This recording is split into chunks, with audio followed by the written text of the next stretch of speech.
Retour en Belgique, la rentrée, c'est aussi le moment de nouvelles propositions politiques. Et voici celle du réformateur Bernard Clairfailly. Un troc fiscal, comme écrit dans Le Soir. Plus de taxes sur l'énergie et moins de fiscalité sur le travail. On voit cela avec Quentin Warlop.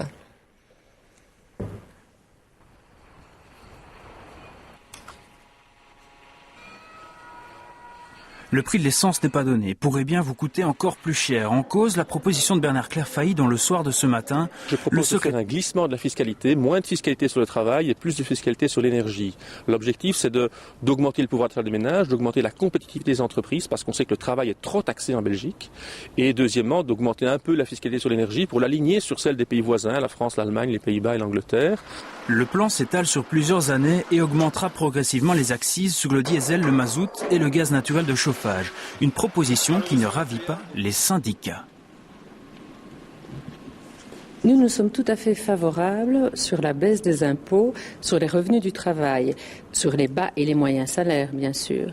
Mais ce qu'il ne faudrait pas, c'est qu'un travailleur qui gagne 1500 € net par mois et qui récupère 50 € en plus au niveau des impôts, mais qui paye davantage, beaucoup plus cher son carburant et l'énergie, il va y perdre.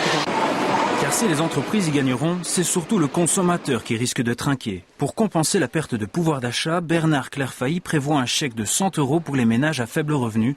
Pas sûr que cela soit suffisant. Mais il ne s'agit pas de payer intégralement la facture de chauffage, il s'agit uniquement de compenser la petite augmentation d'accise que l'on ferait sur le gasoil de chauffage ou sur l'essence.